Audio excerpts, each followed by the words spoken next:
Ryan here with Natural Aquariums. And today I wanted to take a look at one of these little guys, the tissue culture. We'll take a look at this specific one and talk about where I got it, and then also talk a little bit about how I like to plant these. Haven't had the best success in the past, but I've developed some new techniques with a little bit of research, and just wanted to share that with you here so you guys can have some success as well. Also, in this tank here, I have some recent tissue cultures that I planted that have started growing. So we'll take a look at those and then get these planted. So let's go. All right, so here we are with our tissue culture. This particular one I actually got from Petco. So you can get these pretty much anywhere these days.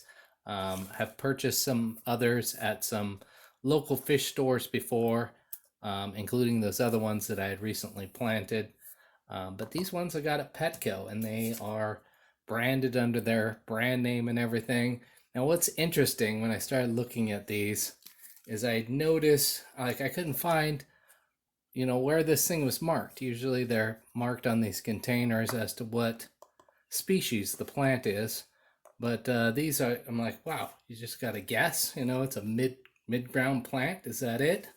Then I noticed on the back here, I'm not sure if you can see this, they have a list of the different mid-ground plants here, right? And then there's this little hole that's punched. And none of these holes are punched very accurately. So, is this dwarf sage or S. repens? And so, what I did when I was in the store, I was pretty sure that this was S. repens. But I just pulled up some pictures of the tissue cultures online, looked at some other sources, and with the S. repens, they have kind of a spade type. There's a little condensation in there and stuff, but they have kind of a spade type leaf, where the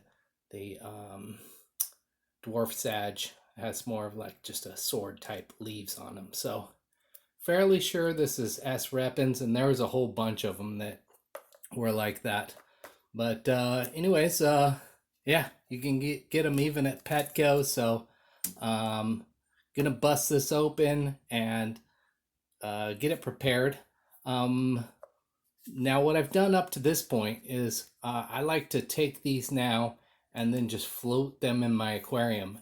These have been handled by people in Petco and stuff, so I kind of wash off the outside of the container a bit, make sure I'm not putting anything too bad into my fish tank water. But it lets the plant kind of get used to the temperature and the lighting that they're going to experience soon. So it just helps with that kind of slower acclimation. We're going to pull these out of this gel and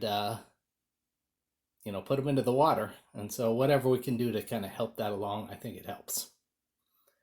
Anyways, I'll check back in here and we'll take a look when I've opened this up.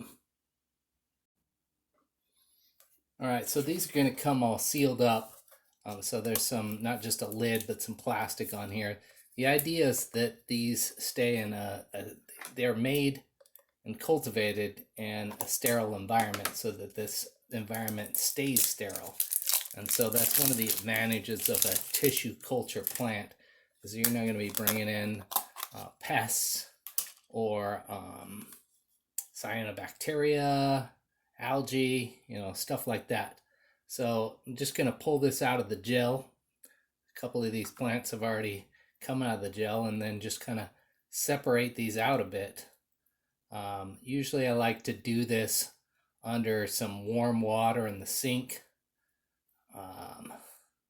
So yeah, I'm probably going to move towards that, but I'll just pull out a few more clumps so you can see it. There's a good, I don't know, 1, 2, probably 5 or 6 stems just in this part. Another, at least 3 or 4, 5, 6 in there.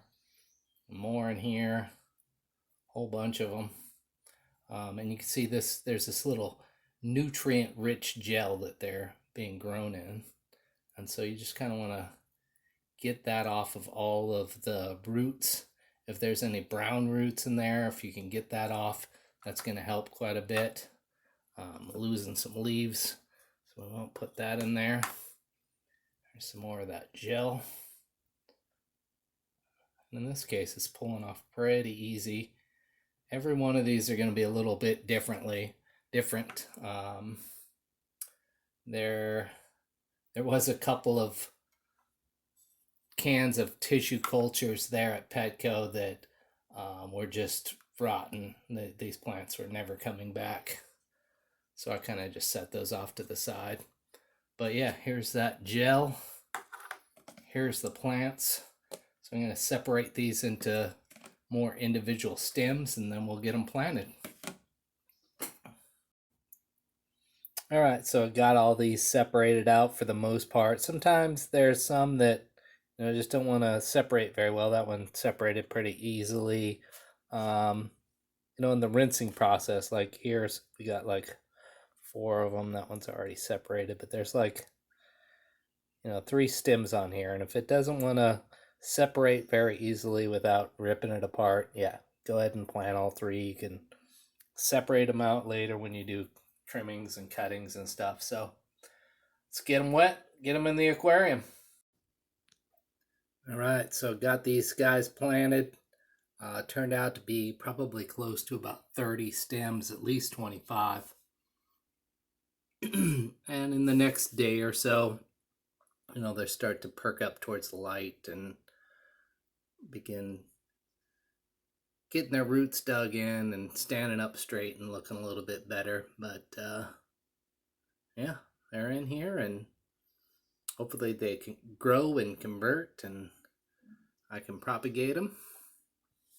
Here's the other plant that I had talked about. It's a little messy over here right now. I just kind of stirred stuff up and a little algae in there. Not too worried about it, but we're getting new good growth on the top of these. These are Alternanthera reineckii mini.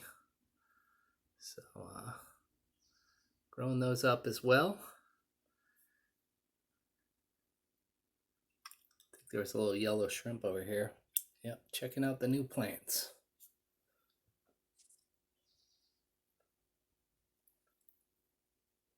My little farmer there. Anyways, thanks for checking out Natural Aquariums. If you want to see these plants grow up or see me fail miserably and try something else, feel free to hit that subscribe button. Otherwise, we'll talk to you guys later.